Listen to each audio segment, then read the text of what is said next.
হলদিয়া বন্দর থেকে port link এক্সপ্রেসের শুভ সূচনা হলো। সপ্তাহে 3 দিন চলবে এই লিঙ্ক এক্সপ্রেস। ফলে হলদিয়া বন্দর থেকে সরাসরি চীন, জাপান ও মালয়েশিয়ার কন্টেনার রেলপথের মাধ্যমে পরিবহনের সূচনা হলো। আর তাই রবিবার পোর্ট লিঙ্ক এক্সপ্রেস নামে একটি মালবাহী ট্রেন হলদিয়া বন্দর থেকে কলকাতার উদ্দেশ্যে রওনা দিল। বলা যায় কম খরচে দ্রুত হলদিয়া থেকে কলকাতা আমদানি রপ্তানি শুরু করলো হলদিয়া বন্দর। একটি এজেন্সির মাধ্যমে হলদিয়া ডক থেকে মালবাহী এক্সপ্রেসটি কলকাতা বালমাল লরি সিএফএস গোডাউনে পৌঁছবে। কলকাতা থেকে হলদিয়া নদীপথের জলস্তর কমে যাওয়ায় কন্টেনারগুলি কলকাতা পৌঁছতে অনেক সময় যেমন লাগে, তেমনি খরচও যথেষ্ট বেশি হয়ে থাকে। সেজন্য রেলপথের মাধ্যমে দ্রুত কলকাতা পৌঁছানোর জন্যই চালু হলো পোর্ট লিঙ্ক এক্সপ্রেস।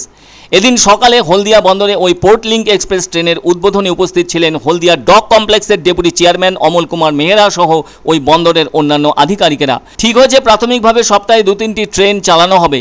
বিদেশ থেকে আসা জাহাজগুলি হলদিয়া বন্দরে কন্টেনার খালি করবে এবং এরপরই সেই সব কন্টেনার রেলপথের মাধ্যমে কলকাতায় পাঠানো হবে। বলা দরকার, হংকংয়ের এসআইটিসি ইন্টারন্যাশনাল নামে একটি শিপিং সংস্থা হলদিয়া ও চীনের বিভিন্ন বন্দরের ডাইরেক্ট উইকলি এক্সপ্রেস সার্ভিস চালু করছে। তবে এই প্রথম হলদিয়া থেকে কলকাতা পর্যন্ত কন্টেনার পৌঁছানোর জন্য নতুন পরিবহন ব্যবস্থা হিসেবে পোর্ট লিঙ্ক এক্সপ্রেস নামে মালবাহী ট্রেন চালু হলো। আসলে হলদিয়া বন্দর হলো একটি নদী তীরস্থ বন্দর। ওই বন্দরটি গভীর সমুদ্র থেকে 121 কিলোমিটার অভ্যন্তরে এবং কলকাতা থেকে 104 কিলোমিটার ভাটিতে হুগলি নদীর পশ্চিম তীরে অবস্থিত। 1960-এর দশকে স্বাধীন ভারতে বন্দরটি বিকশিত হয়েছিল। আর সেই সাথে কলকাতা বন্দরের সহযোগী বন্দর হিসেবে 1977 সালে আনুষ্ঠানিকভাবে এর কাজকর্ম শুরু হয়েছিল। বন্দরের ডক ব্যবস্থাটি জলকপার দ্বারা বন্ধ একটি ডক ও নদী তীরস্থ একাধিক জেটি নিয়ে গঠিত। হলদিয়া বন্দরটি মূলত সম্পূর্ণ পণ্য বোঝাই হ্যান্ডিসাইজ জাহাজ পরিচালনা করে থাকে। সর্বোচ্চ গভীরতা 9 মিটারের বেশি এবং বন্দরটিতে সর্বোচ্চ 230 মিটার লম্বা জাহাজ নোঙর করতে পারে। তবে ডক্টর শ্যামাপ্রসাদ মুখার্জি পোর্টের অন্তর্গত হলদিয়া বন্দর বা হলদিয়া ডক কমপ্লেক্সের পশ্চাৎভূমি পশ্চিমবঙ্গ, ঝাড়খণ্ড, বিহার, উত্তরপ্রদেশ, মধ্যপ্রদেশ সহ উত্তর পূর্ব ভারত এবং ভারতের ভূমিবেষ্টিত প্রতিবেশী রাষ্ট্র নেপাল ও ভুটানকে নিয়ে গঠিত। হলদিয়া বন্দর মূলত বাল্ক পণ্য পরিবহন করে।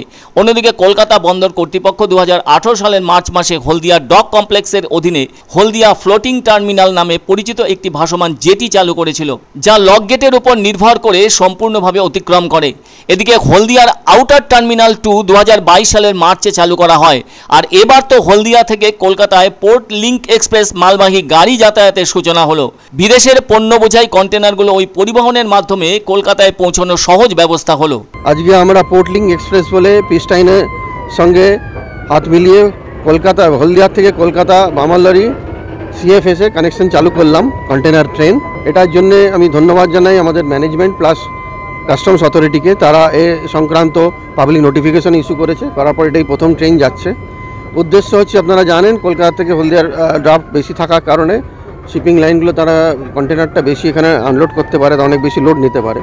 তো তারাই অনেক দিন ধরেই চাইছিল। তো এই শুরু হলো। কলকাতা বাউন্ড কিছু কিছু কন্টেনার এখানে নামবে, এখান থেকে ট্রেনে করে কলকাতা নিয়ে যাওয়া হবে। আমাদের ইচ্ছা আছে উইকলি 2 থেকে 3টে করে ট্রেন এখান থেকে যাবে আর এক্সপোর্ট লোড আসবে।